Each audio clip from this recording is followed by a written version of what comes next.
The morning sun cast long shadows across the wheat fields of New Haven Colony. Sarah Chen walked slowly between the golden rows, checking each plant with the care of someone who truly loved their work. The grain swayed gently in the artificial breeze created by the atmospheric processors that kept this world habitable for human life.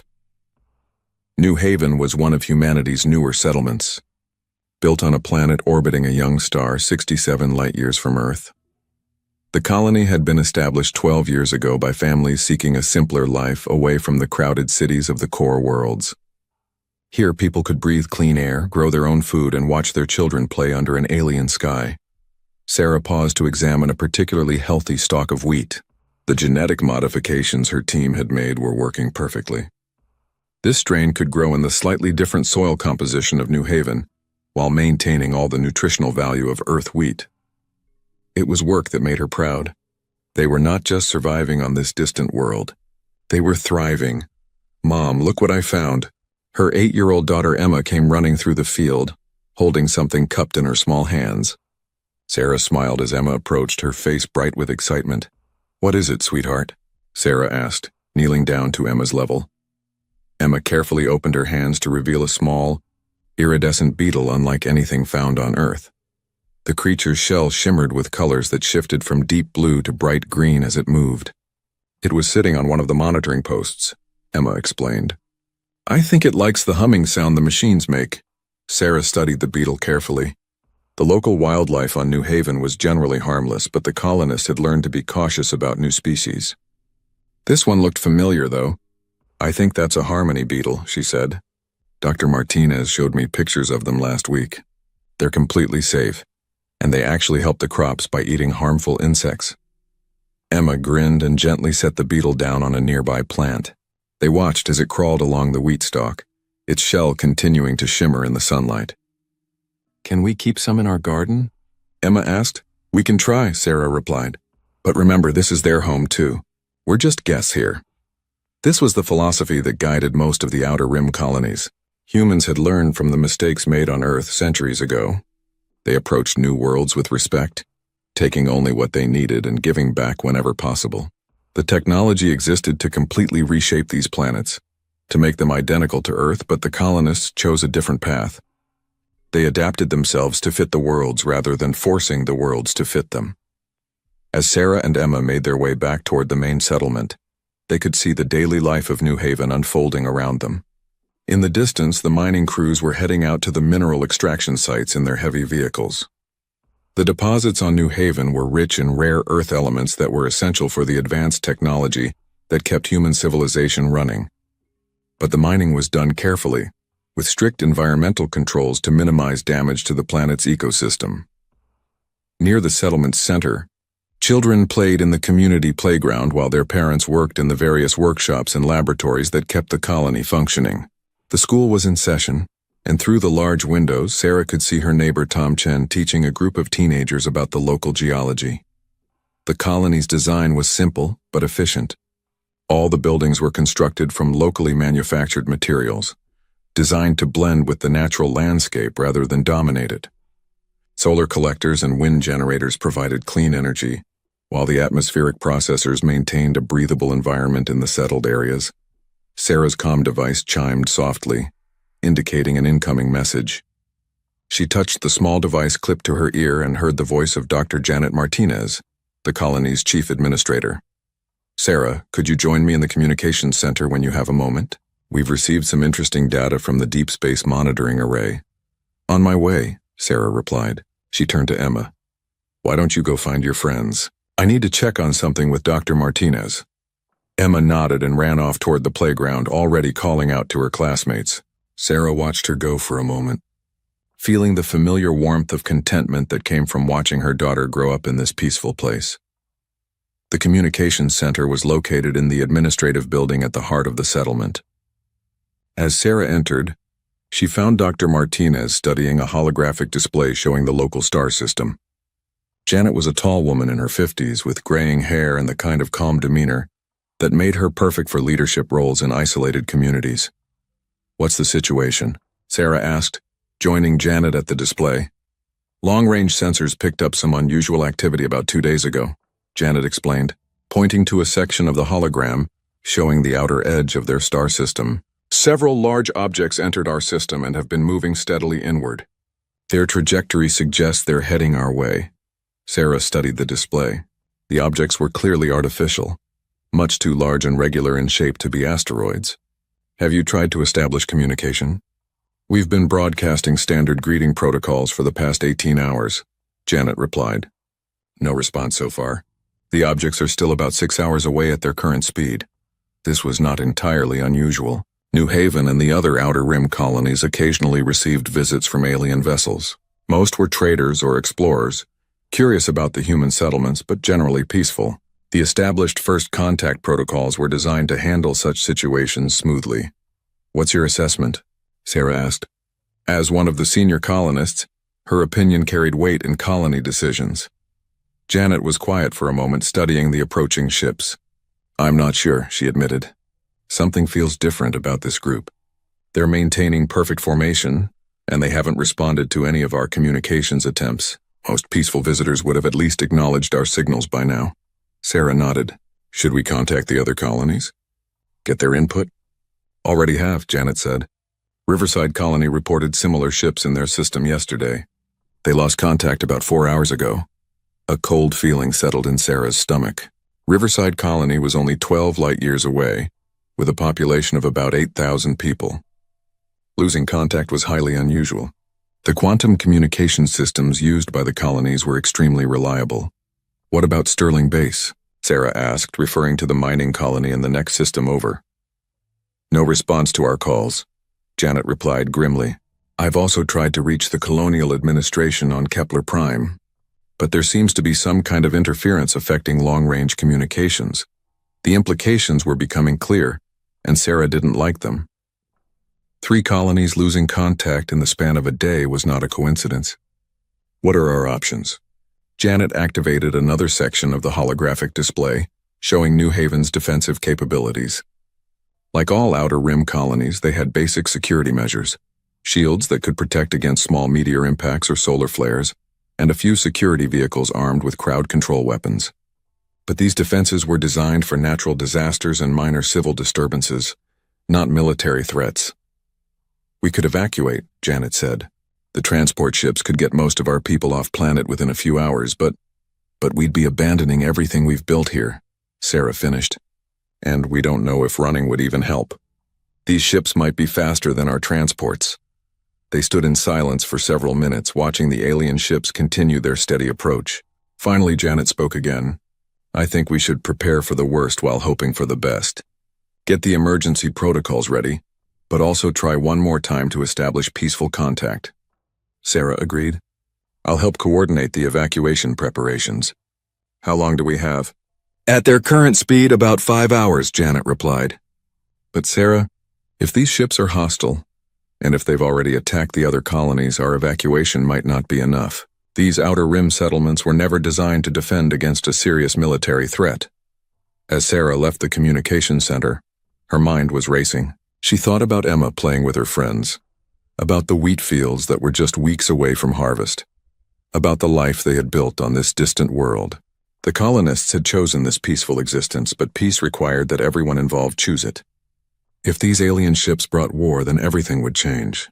She activated her comm device and began sending messages to the other senior colonists. Within an hour, the entire settlement was quietly mobilizing. Families packed emergency bags while trying not to alarm the children. The transport ships were prepared for rapid departure. The few security personnel checked their equipment and took positions around the settlement's perimeter. But even as they prepared to flee, the colonists continued their daily routines. The school remained in session. The mining crews completed their shifts. The research teams finished their experiments. This was the human way, to maintain hope and normalcy even in the face of uncertainty. As the alien ships drew closer, their details became clearer on the long-range sensors. They were definitely warships, bristling with weapons and armor plating. Their design was unfamiliar, suggesting they belonged to a species that had not previously made contact with humanity. Dr. Martinez made one final attempt at communication, broadcasting on all frequencies. Unknown vessels, this is New Haven Colony. We are a peaceful settlement engaged in agricultural and mining activities. Please identify yourselves and state your intentions." The response came not in words but in actions. The alien ship split into 3 groups, positioning themselves around the planet in a classic orbital bombardment formation. Then, without warning or explanation, they opened fire. The first explosions lit up the morning sky like deadly fireworks. The colony's shields lasted for exactly 14 seconds before overloading and failing. Sarah was helping to load children onto the transport ships when the ground shook beneath her feet. She looked up to see pillars of fire rising from the mining sites and the agricultural processing centers. "Move, everyone move!" she shouted, pushing Emma and the other children toward the waiting ships. But even as she ran, she knew they were too late. The alien vessels had positioned themselves perfectly to prevent any escape. The transport ship Sarah was trying to reach exploded in a ball of flame just 50 meters away from her. The blast wave knocked her to the ground, her ears ringing from the concussion. Through the smoke and chaos, she could see the other transport ships suffering the same fate. The bombardment lasted for 23 minutes.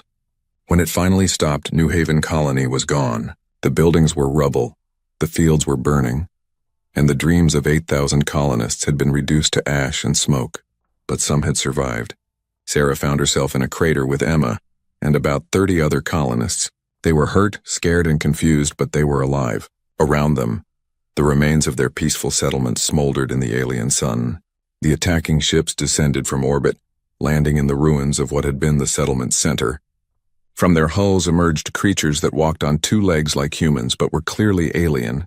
They wore powered armor and carried weapons that hummed with energy.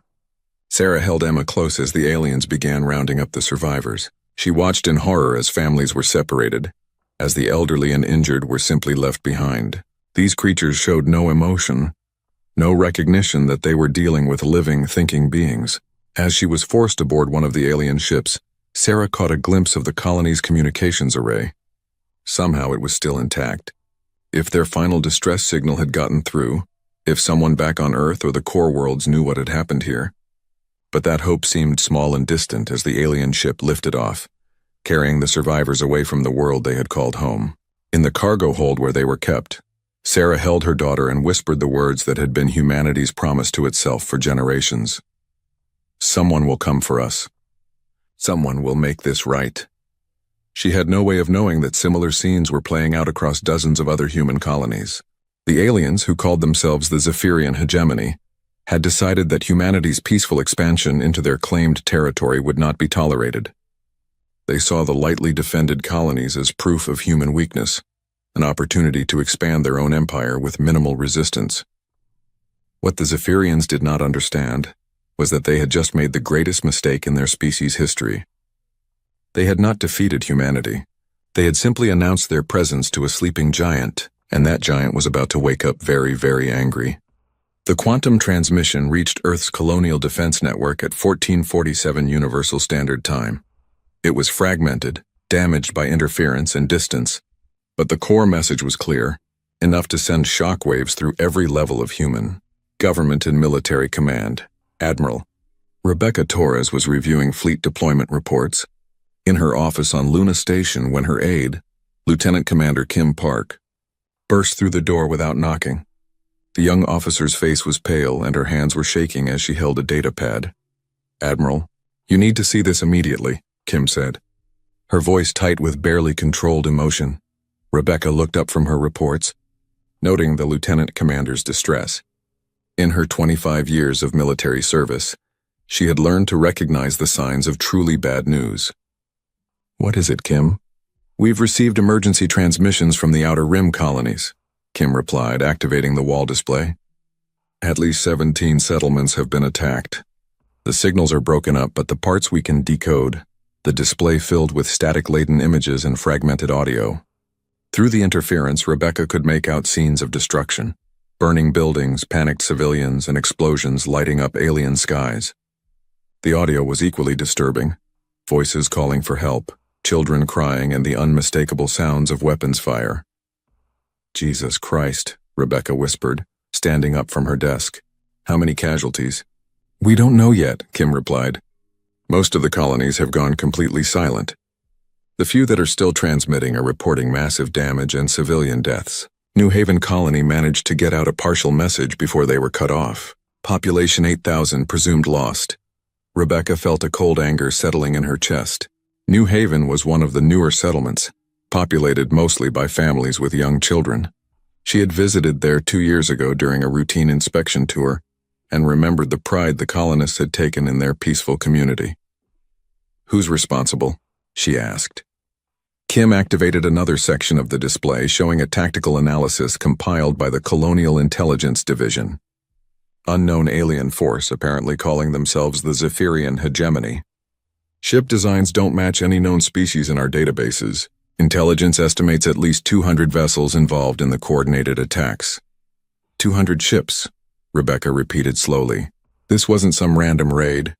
This was planned, coordinated. They meant to hit us hard. The door to Rebecca's office opened again and General Marcus Stone walked in. Marcus was the commanding officer of Earth's ground forces, a tall man with graying hair and scars that told the story of a long military career. His expression was grim as he approached the display. "I've been monitoring the situation from Command Central," Marcus said without preamble. "It's worse than we initially thought. The attacks weren't just random strikes. They targeted specific colonies, ones with strategic value. Mining operations, agricultural centers, research facilities. Someone did their homework." Rebecca nodded grimly. "What's our current alert status?" "DEFCON 2 as of 10 minutes ago," Marcus replied. "All fleet elements are moving to high readiness. The President has authorized mobilization of reserve forces. But Rebecca, we need to talk about response options." The three officers stood in silence for a moment, watching the fragmentary reports continue to stream in from the outer rim. Each update brought news of another colony gone silent, another peaceful community destroyed by alien aggression. "What do we know about these Zephyrians?" Rebecca asked. Kim consulted her datapad. "Very little. No previous contact with human forces. Their ship designs suggest advanced technology, possibly more advanced than ours in some areas, but the limited tactical data we have suggests they weren't expecting any significant resistance from the colonies." "Because there wasn't any," Marcus said bitterly. "The Outer Rim settlements were never designed for military defense. A few security vehicles and crowd control weapons against a full military assault? They never had a chance." Rebecca studied the tactical display, her mind automatically calculating distances, response times, and resource requirements. "How long would it take us to get relief forces to the Outer Rim?" "With our fastest ships, at least 3 weeks to reach the nearest affected colonies," Kim replied. "But Admiral, even if we could get there tomorrow, it might already be too late. Some of these settlements have been completely destroyed." The comm system on Rebecca's desk chimed with an incoming priority message. She activated it, and the holographic image of President Catherine Hayes appeared above the desk. The president looked tired, as if she had been awake for days, but her expression was determined. "Admiral Torres, General Stone," the president said. "I assume you've been briefed on the situation in the Outer Rim?" "Yes, Madam President," Rebecca replied. "We're still gathering intelligence, but it appears to be a coordinated attack by a previously unknown alien force." "The death toll?" President Hayes asked. Marcus stepped forward. "Preliminary estimates suggest over 100,000 civilian casualties across 17 colonies. Many settlements have gone completely silent, so the actual numbers could be much higher." President Hayes closed her eyes for a moment, and when she opened them again, there was something cold and hard in her expression that Rebecca had never seen before. "I've been in contact with the other core world governments. Earth, Mars, Europa, and the Centauri Republic are in complete agreement on our response." "What are your orders, Madam President?" Rebecca asked. "I want you to prepare a message for transmission to these Zephyrians," President Hayes said. "Make it clear, simple, and unmistakable. They have 72 hours to withdraw from human space and release any prisoners they may have taken." After that, the president paused, and Rebecca could see the weight of command settling on her shoulders. When she spoke again, her voice was steady and final. "After that, we remind the galaxy why humanity chose peace in the first place." The transmission was prepared with care. Every word was chosen for maximum clarity and minimum ambiguity. The message was encoded in 17 different alien languages, transmitted on every known communication frequency, and broadcast with enough power to reach every corner of the local galactic arm. The message was simple: to the forces identifying as the Zephyrian Hegemony, You have attacked peaceful human settlements, killing civilians and destroying communities that posed no threat to your people. You have 72 standard hours to withdraw all forces from human space and release any prisoners you have taken. This is not a negotiation. This is not a request. This is your only warning. Failure to comply will result in consequences you cannot imagine and will not survive. The message was signed not by any individual leader, but simply humanity. The response from the Zephyrian High Command came 18 hours later. It was broadcast on the same frequencies, but with an arrogance that made Rebecca's blood boil. Inferior human species. The message began in heavily accented Standard Galactic. Your pathetic colonies existed in space claimed by the glorious Zephyrian hegemony. Their destruction was necessary to establish proper order in this region. You will submit to Zephyrian authority, or face the same fate as your scattered settlements. We are the masters of this galaxy. You are nothing. The alien message continued for several more minutes, listing demands for human submission and threatening additional attacks on civilian targets. By the time it ended, every person in the Earth Defense Command Center was silent with rage. President Hayes authorized the second transmission 12 hours before the deadline expired. This message was even shorter than the first. Your response is noted. You have been warned. What the Zephyrians could not see and what they would not understand until far too late was the massive mobilization occurring throughout human space. Ships that had been in mothballs for decades were being rapidly reactivated. Military personnel who had retired to peaceful lives on the colony worlds were reporting back to duty. Factories that had been producing consumer goods were retooling for military production. But most importantly, deep in the hidden military bases scattered throughout human space, systems that had been dormant for generations were coming online. Weapons that had been built but never used were being loaded onto ships. Plans that had been developed in secret and filed away were being dusted off and updated. Rebecca stood on the observation deck of Luna Station, looking out at the fleet assembly area. In the past 48 hours, over 300 warships had arrived from across the solar system. More were arriving every hour. These weren't the small patrol vessels that normally protected the trade routes. These were ships of the line, dreadnoughts, battlecruisers, and carriers that existed for one purpose only. Impressive sight, isn't it? General Stone said, joining her at the observation window. I had forgotten how many ships we actually have, Rebecca admitted. It's been so long since we needed them all in one place. The Outer Rim colonists weren't the only ones who chose peace, Marcus replied. We all did. But choosing peace and being incapable of war are two very different things. Below them, the final preparations were being made. Supply ships loaded with ammunition and spare parts. Troop transports filled with Marines who had trained for years, but never expected to see actual combat. Medical ships prepared to handle casualties on a scale that hadn't been seen in human space for over a century. Do you think the Zephyrians understand what they've started? Rebecca asked. Marcus was quiet for a long moment. No, he said finally. I don't think they have any idea. They saw our peaceful colonies and assumed we were weak. They made the same mistake that others have made throughout human history. Which mistake is that? They confused our choice to be civilized with an inability to be otherwise. The 72-hour deadline passed with no response from the Zephyrian forces. In fact, intelligence reports suggested that they were reinforcing their positions in human space, bringing in additional ships, and beginning the systematic looting of the destroyed colonies. At exactly 72 hours and 1 minute after the original deadline, Admiral Torres sent a different kind of message. This one was not transmitted to the Zephyrians. Instead, it went out to every human military unit in the galaxy. Operation Righteous Fury is now active. All units are weapons-free. Show them what we are. The response was immediate. Across human space, warships that had been hiding in the outer darkness began moving toward their assigned targets. Strike forces that had been positioning themselves in the outer systems engaged their faster-than-light drives. Attack squadrons launched from hidden bases that most people didn't even know existed. The Zephyrian hegemony had made their choice. They had attacked peaceful civilians, ignored warnings, and mistaken human mercy for weakness. Now they were about to learn the difference between humanity at peace and humanity at war. In the cargo holds of the Zephyrian ships, human prisoners like Sarah Chen and her daughter Emma huddled together in the darkness, not knowing that help was already on the way. They couldn't see the massive fleet movements occurring throughout human space, couldn't know about the anger and determination that was driving every human military unit toward a single goal, but they would know soon enough. Because humanity had spent centuries learning to be peaceful, but they had never forgotten how to be dangerous. And the Zephyrians were about to discover that when you attack someone's family, when you hurt their children and destroy their homes, you don't just start a war. You wake up something that should have been left alone.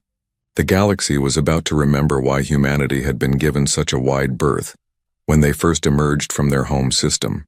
It was about to remember why other species spoke of humans in whispers, why the old stories told of creatures that could not be reasoned with, could not be deterred, and would never ever stop coming for those who hurt the things they loved.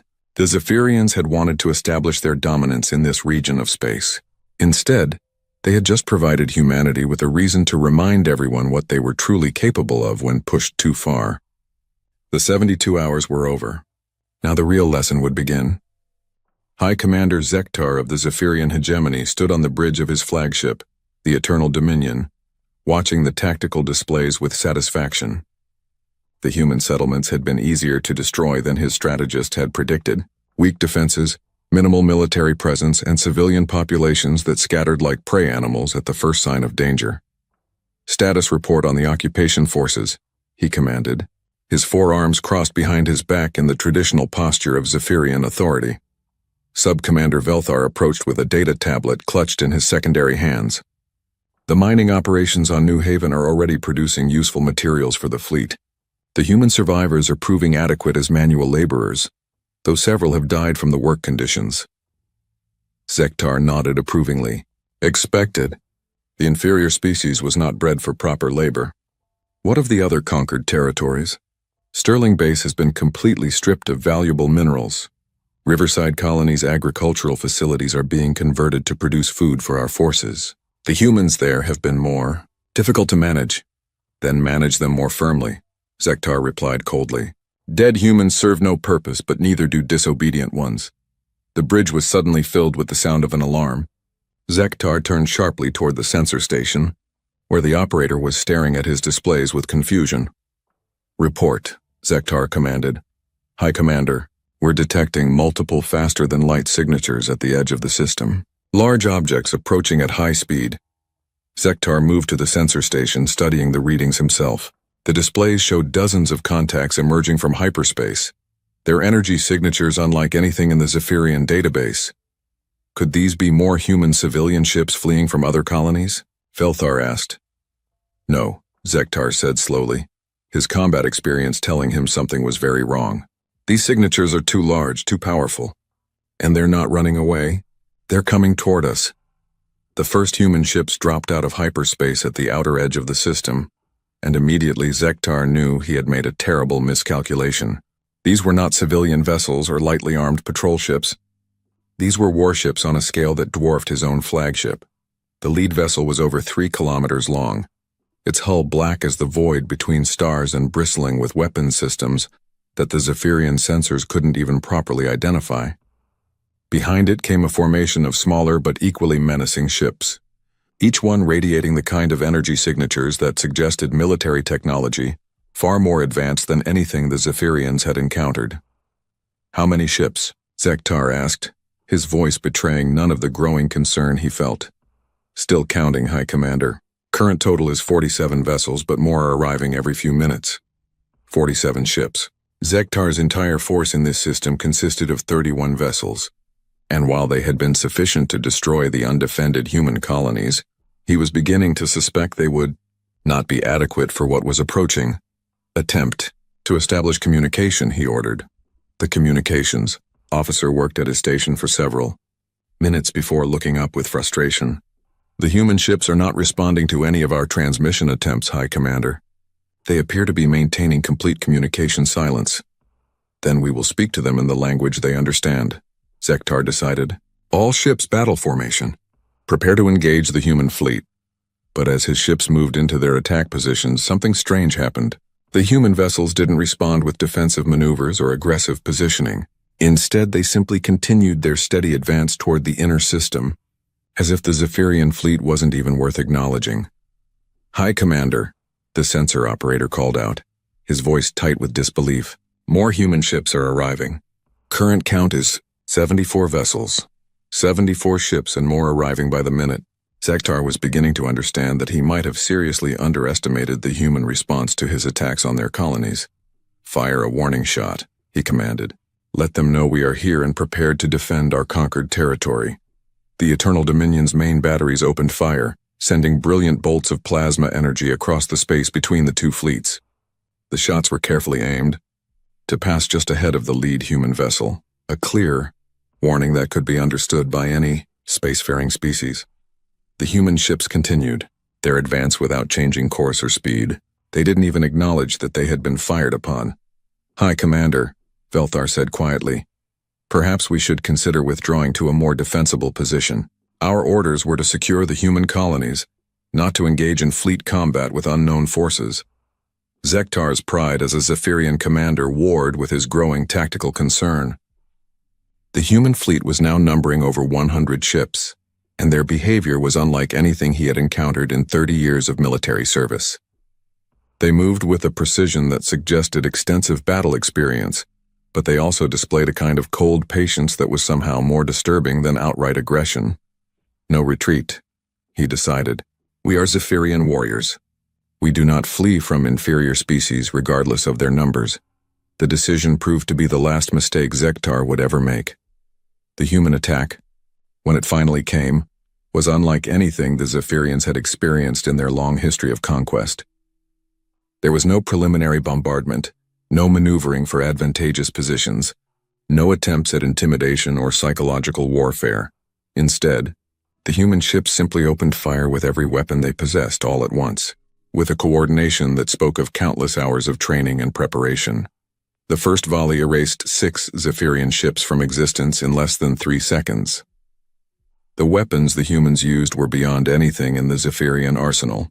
Energy beams that punched through shields and armor as if they weren't there, missiles that seemed to actively hunt their targets, and some kind of kinetic projectiles that hit with the force of small asteroids. Zektar watched in horror as his carefully arranged battle formation dissolved into chaos. His ships were trying to return fire, but their weapons seemed pathetically inadequate against the human vessels. Plasma bolts that should have crippled enemy ships were simply absorbed by shields that appeared to be operating on completely different principles than Zephyrian technology. "Damage report," he shouted over the alarms filling the bridge. "The glorious conquest and the eternal victory have been destroyed," Velthar reported, his voice shaking. "The righteous might is venting atmosphere. The Imperial will has lost all power and is drifting." "How long has this engagement been running?" Zektar demanded. 47 seconds, High Commander. 47 seconds, and they had already lost a quarter of their fleet. This wasn't a battle. It was an execution. "All ships, emergency withdrawal," Zektar commanded. "Jump to hyperspace immediately." But even as his remaining ships tried to disengage, the humans demonstrated another terrifying capability. Some of their vessels fired weapons that seemed to disrupt the space around the Zephyrian ships, preventing them from entering hyperspace. The few ships that managed to escape the disruption fields found themselves pursued by human vessels that were somehow faster in hyperspace than they were in normal space. The retreat became a rout, and the rout became a massacre. Within 2 hours, the entire Zephyrian force that had conquered New Haven had been eliminated. Not defeated, eliminated. The humans had shown no mercy, taken no prisoners, and demonstrated a level of military capability that made the Zephyrian hegemony's previous conquests look like children playing with toys. But the humans weren't finished. As the last of Zektar's ships was destroyed, the human fleet split into smaller groups and disappeared into hyperspace, heading toward every system where Zephyrian forces had established a presence. On the bridge of the human flagship Righteous Fury, Admiral Rebecca Torres watched the tactical displays with grim satisfaction. The first engagement had gone exactly as planned. The Zephyrians had underestimated human military capability by several orders of magnitude, and they were paying the price for their mistake. "Status report, Commander Park," she said. "All Zephyrian vessels in this system have been neutralized," Kim replied from her position at the tactical station. "No human casualties. The rescue teams are moving to extract survivors from the New Haven prisoner ships." "Good. What's our intelligence on other Zephyrian positions?" Fleet reconnaissance has identified 17 systems where they've established occupation forces. Admiral Chen's task force is moving to engage their stronghold at Riverside Colony. Admiral Okafor is heading for Sterling Base. The remaining groups are targeting their supply lines and reinforcement routes. Rebecca nodded. Make sure our forces understand the rules of engagement. Any Zephyrian military personnel who surrender will be taken prisoner, according to standard conventions. Any who resist will be eliminated. But I want every human survivor rescued alive. Understood. Admiral? Rebecca turned back to the tactical display, where she could see icons representing human fleets moving throughout the local galactic region. Each icon represented dozens of ships and thousands of personnel, all focused on a single goal, making the Zephyrians regret their decision to attack human civilians. But this was about more than revenge. This was about sending a message to the entire galaxy. Humanity had chosen peace, had deliberately limited their military expansion in favor of peaceful colonization and trade. But that choice had been based on the assumption that others would respect human peaceful intentions. The Zephyrians had demonstrated that this assumption was incorrect. They had mistaken human restraint for weakness, human civilization for vulnerability. Now they would learn the difference between a species that chose peace and a species that was incapable of war. Over the next 72 hours, the Zephyrian hegemony's military forces throughout the region were systematically destroyed. Human fleets appeared without warning in system after system, overwhelming Zephyrian defenders with superior technology, tactics, and sheer determination. The Battle of Riverside Colony lasted 14 minutes. The engagement at Sterling Base was over in 8. The Zephyrian supply depot at Kepler 442 was eliminated so quickly that the garrison didn't have time to send a distress signal. But the humans weren't just winning battles. They were demonstrating capabilities that redefined what other species thought they knew about human technology. Ships that could jump directly into close combat range, weapons that ignored known physical laws, shields that seemed to grow stronger under fire rather than weaker. Where had these capabilities come from? The galaxy had observed human expansion for decades, and while they were known to be technologically advanced, nothing had suggested they possessed military technology on this scale. The answer was simple. Humanity had been preparing for this possibility for generations, not because they wanted war, but because they understood that someone somewhere would eventually mistake their peaceful nature for an invitation to aggression. Every human colony ship had been accompanied by automated defense systems that could activate if threatened. Every trade route had been secretly patrolled by stealth vessels that most species couldn't even detect. Every human settlement had been positioned within range of hidden military bases that could deploy fleets within hours of receiving a distress signal. The Zephyrians had seen the peaceful facade and assumed it was all there was. They had never suspected that beneath the surface, humanity maintained one of the most advanced and capable military forces in the galaxy. Now they were learning the truth, but the lesson was coming at a price they couldn't afford to pay. As reports of the systematic destruction of their forces reached the Zephyrian High Command, panic began to spread through their government. This wasn't supposed to happen. The humans were supposed to be weak, scattered, easy to conquer. Instead, they had revealed themselves to be something far more dangerous than anyone had imagined. But the humans were just getting started. The destruction of the Zephyrian occupation forces was only the first phase of their response. Now came the second phase, demonstrating to the entire galaxy that attacking human civilians was a mistake no species would ever want to make twice.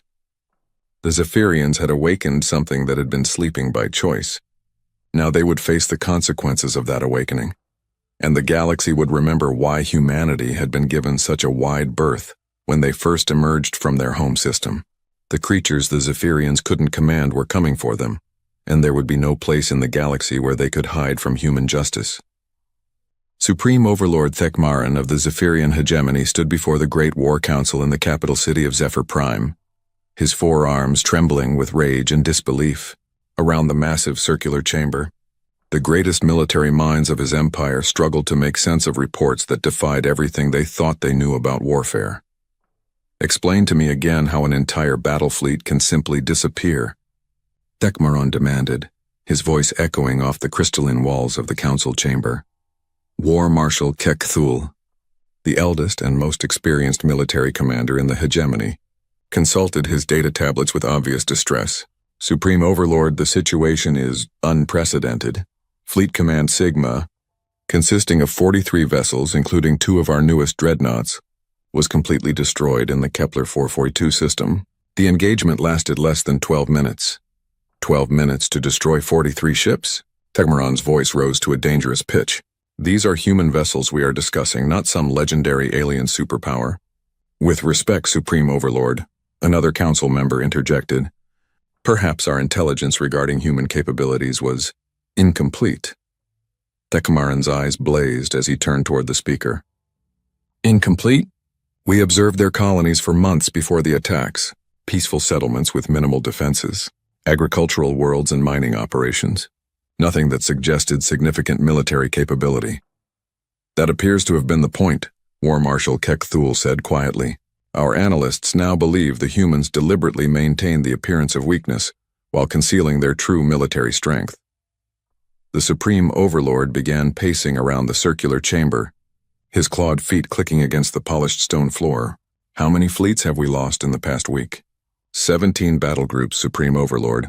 Approximately 430 vessels of various classes. We estimate that over 60,000 of our finest warriors have been killed or are missing in action.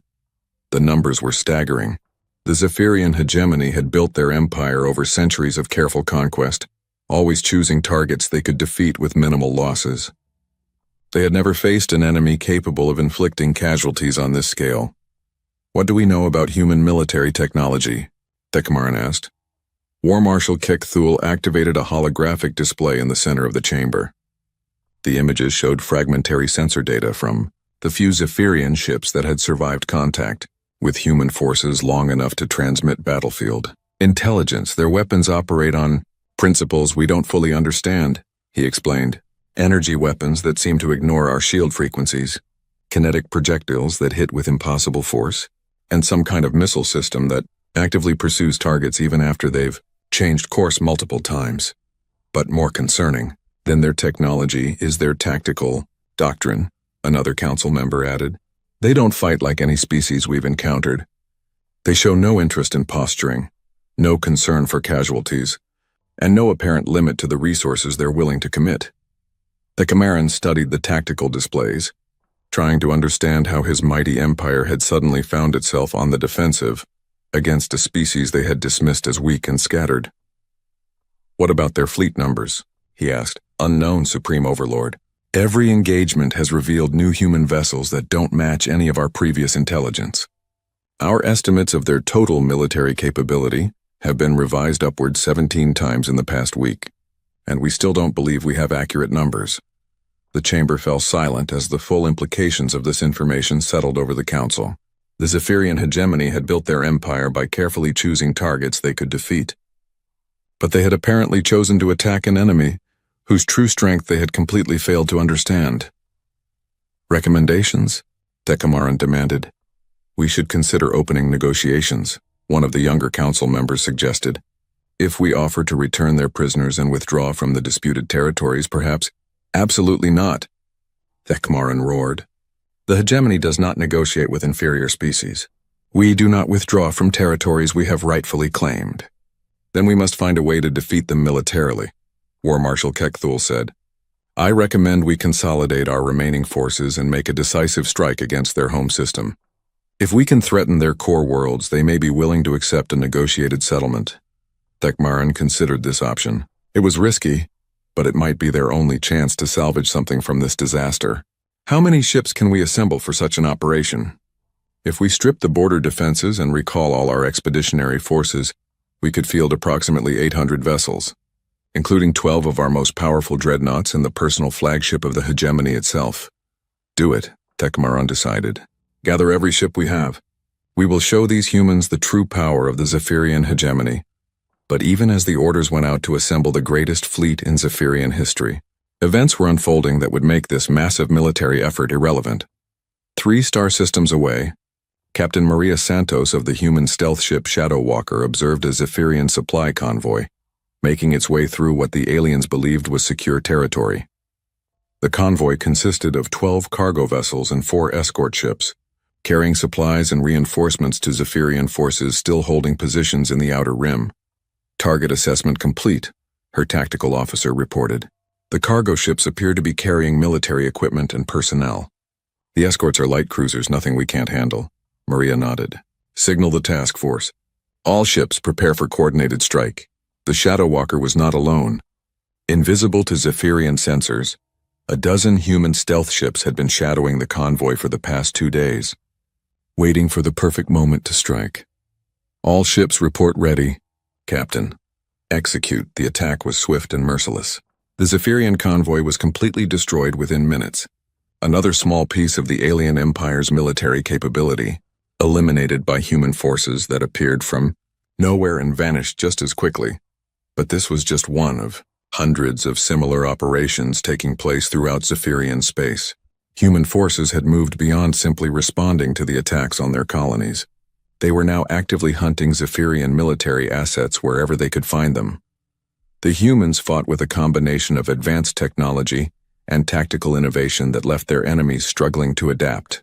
They used stealth capabilities to appear without warning, deployed weapons that seemed to violate known laws of physics, and demonstrated a level of coordination that suggested their entire military force was operating according to a single, unified plan. But perhaps most disturbing to the Zephyrians was the humans' apparent complete lack of interest in traditional military concepts like negotiation, prisoner exchange, or territorial compromise. They simply kept coming, system after system, fleet after fleet, until every Zephyrian military presence in the region had been eliminated. On the prison ship Eternal Servitude, Sarah Chen and her daughter Emma huddled with the other human survivors from New Haven Colony, listening to the distant sounds of weapons fire and explosions. The Zephyrian guards had become increasingly nervous over the past few days, speaking in urgent whispers and constantly checking their communication devices. "Mom, what's happening?" Emma asked quietly. Sarah put her arm around her daughter. "I think help is coming," she whispered back. She was right. Outside the prison ship, human Marines were systematically eliminating the Zephyrian guards and crew. These were soldiers unlike anything the galaxy had seen before. Men and women who moved with deadly precision, equipped with armor that made them nearly invulnerable, and weapons that could cut through alien defenses like paper. The rescue operation lasted exactly 14 minutes. When it was over, every human prisoner had been freed, and every Zephyrian on the ship was either dead or wishing they were. As Sarah and Emma were helped aboard the human rescue vessel, Sarah got her first good look at the soldiers who had saved them. They were professional, efficient, and completely focused on their mission. But there was something else in their eyes. Something cold and implacable that suggested they would not rest until every wrong had been righted. "Are you all right, ma'am?" one of the Marines asked her. "We are now," Sarah replied. "Thank you." "Just doing our job," the Marine said. "Don't worry about the aliens who did this to you. They're going to pay for what they've done." Similar rescue operations were taking place throughout the region. Every human prisoner was being liberated. Every Zephyrian military installation was being destroyed, and every alien who had participated in the attacks on human colonies was learning that there were consequences for attacking peaceful civilizations.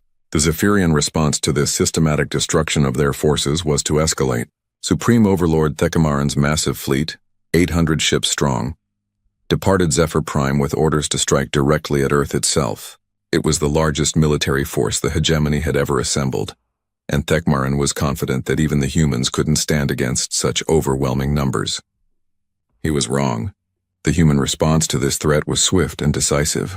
Long-range sensors detected the Zephyrian fleet while it was still 3 systems away from Earth, and Admiral Torres immediately ordered the deployment of humanity's ultimate military asset, the Sol defense grid.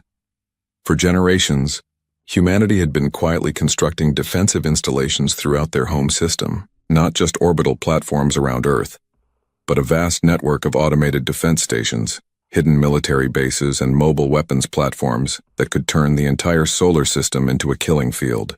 When the Zephyrian fleet arrived in the outer reaches of the Sol system, they found themselves facing not just the human ships that had been devastating their forces throughout the region, but an entire star system that had been converted into a fortress. The battle was not even close. The Zephyrian fleet was destroyed in its entirety. 800 ships and their crews eliminated in less than 6 hours of combat. Supreme Overlord Thekmaran himself was killed when his flagship was vaporized by a weapons platform that fired projectiles at a significant fraction of the speed of light. With the destruction of their main fleet and the death of their supreme leader, the Zephyrian hegemony began to collapse from within. Regional governors declared independence, military commanders abandoned their posts, and entire star systems simply surrendered to human forces rather than face the alternative. The war, if it could even be called that, was effectively over. In less than 3 weeks, humanity had gone from being the victims of unprovoked aggression to completely dismantling one of the galaxy's major military powers. But the humans weren't finished yet. They had demonstrated their military superiority, rescued their people, and eliminated the immediate threat. Now came the final lesson, making sure that no other species would ever make the same mistake the Zephyrians had made. The galaxy was watching, and humanity intended to make sure the lesson was clear, unmistakable, and unforgettable. The surrender came not with fanfare or ceremony, but with a simple transmission broadcasted across all frequencies from the remaining Zephyrian government on their homeworld. Acting Supreme Leader Velkaran, a minor administrator who had suddenly found himself in charge of what remained of the hegemony, spoke the words that formally ended the shortest and most one-sided war in galactic history. To the human military forces, the message began, Velkaran's voice shaking with exhaustion and defeat. The Zephyrian hegemony formally requests immediate cessation of hostilities. We surrender unconditionally and await your terms. Admiral Rebecca Torres received the transmission aboard her flagship in orbit around Zephyr Prime. Around her, the bridge crew maintained their professional composure, but she could sense their satisfaction. Justice had been delivered swiftly and completely. Signal all human forces, she ordered. Offensive operations are suspended pending negotiation of surrender terms. Maintain defensive positions and continue search and rescue operations for any remaining human prisoners. The war was over, but the real work was just beginning. Humanity now faced the challenge of transforming their overwhelming military victory into a lasting peace that would prevent similar tragedies in the future. President Catherine Hayes arrived in the Zephyr system aboard the diplomatic vessel New Horizons, 3 days after the surrender.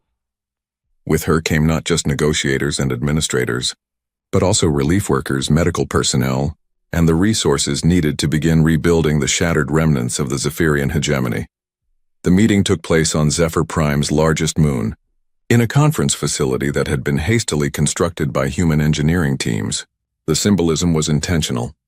This was neutral ground, a place where former enemies could meet as equals to discuss the future. Velkaran arrived with a small delegation of surviving Zephyrian officials, their ornate ceremonial armor replaced by simple civilian clothing. The contrast with their previous arrogance was stark and deliberate. President Hayes, Velkaran said as he entered the conference room, his forearms positioned in the Zephyrian gesture of submission. On behalf of what remains of the Zephyrian people, I thank you for agreeing to these negotiations. President Hayes studied the alien leader for a moment before responding. Let's be clear about something from the beginning, she said calmly. We're not here to gloat or to humiliate your people. We're here to ensure that the mistakes that led to this conflict are never repeated. The negotiations lasted for 6 days. The human terms were firm but not cruel. All human prisoners and their remains would be returned immediately. The Zephyrian government would provide full reparations to the families of those killed in the attacks on human colonies. All Zephyrian military forces would be reduced to a size sufficient only for internal security.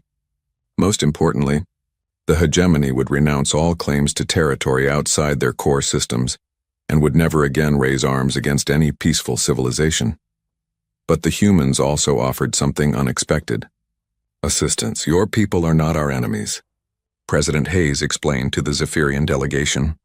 Your leaders made a terrible decision, but that doesn't condemn your entire species to suffering.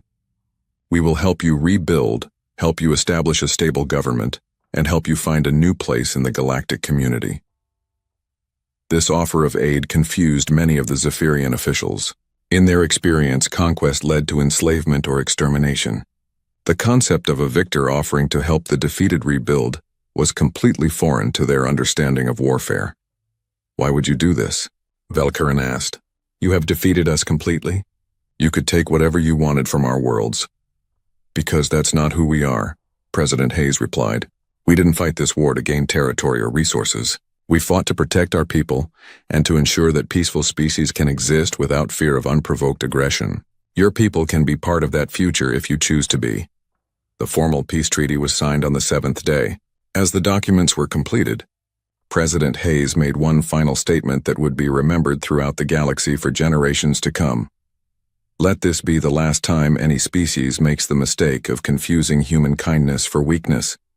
We chose peace not because we had to, but because we could afford to. We chose civilization not because we were incapable of anything else, but because we believed it was the better path. That choice is still available to everyone in this galaxy, but it must be a choice made by all sides. The treaty signing was broadcast across human space and throughout the galaxy. Species that had been watching the conflict with interest and concern saw something they had never expected. A complete military victory followed not by conquest and exploitation, but by reconciliation and assistance. The aftermath of the war transformed the galactic political landscape in ways that no one had anticipated. The complete destruction of the Zephyrian military had been impressive, but it was humanity's response to victory that truly shocked other civilizations. Within months, human engineering teams were helping to rebuild the infrastructure destroyed during the conflict. Human medical personnel were treating Zephyrian civilians injured in the fighting. Human educators were working with Zephyrian schools to develop new curricula that emphasized peaceful conflict resolution and interspecies cooperation. But most importantly, the human military forces that had appeared so suddenly and fought so effectively began to fade back into the shadows just as quickly. The massive fleets that had devastated Zephyrian forces simply disappeared, returning to hidden bases or resuming the appearance of peaceful civilian vessels. Ambassador Chen Lu, humanity's new diplomatic representative to the reformed Zephyrian government, stood in the observation deck of the rebuilt New Haven colony 6 months after the war's end. Below her, human families were once again working in the wheat fields that had been restored with Zephyrian labor and resources. Sarah Chen approached the observation deck, carrying her daughter Emma, who was now 9 years old and had insisted on helping with the colony's reconstruction efforts. Ambassador Chen, Sarah said with a smile, Emma wanted to show you something. Emma held up a small device that she had been working on in the colony's engineering workshop. It's a translator, she announced proudly. So human and Zephyrian kids can talk to each other when they're playing together. The ambassador examined the device with appropriate seriousness. This is excellent work, Emma. Have you tested it yet? Uh-huh, Emma replied excitedly. There's a Zephyrian family helping to rebuild the school, and they have a boy about my age. We've been teaching each other games from our different planets. This was the future that humanity had fought to preserve. Children of different species playing together, learning from each other, building friendships that would last for generations. It was a future that had been threatened by those who believed that might made right, but which had been secured by those who understood that true strength lay in the choice to protect the innocent. As the months passed, word of humanity's conduct during and after the war spread throughout the galaxy. Other species began to reconsider their previous assessments of human capabilities and intentions. The peaceful human colonies that had seemed like easy targets were now understood to be outposts of a civilization that possessed both the power to destroy any aggressor and the wisdom to choose mercy over vengeance. The Galactic Trade Consortium, which had previously viewed humanity as a minor power of limited importance, suddenly found human representatives being invited to their most important negotiations. The Interspecies Diplomatic Council, which had operated for centuries without human participation, formally requested that humanity accept a permanent seat on their governing board. But perhaps the most significant change was in how conflicts between different species were resolved. The human example had demonstrated that it was possible to achieve complete victory through superior force, while still maintaining moral authority through restraint and mercy. Other civilizations began to adopt similar approaches to their own disputes, choosing negotiation and peaceful resolution over the traditional cycle of conquest and revenge. A year after the end of the war, Admiral Rebecca Torres stood once again on the observation deck of Luna Station, looking out at the fleet assembly area. But now, instead of warships preparing for battle, she watched as the last of humanity's military vessels returned to their hidden bases, or resumed their peaceful missions. "Any regrets, Admiral?" General Marcus Stone asked, joining her at the observation window. "About the war?" "None at all," Rebecca replied.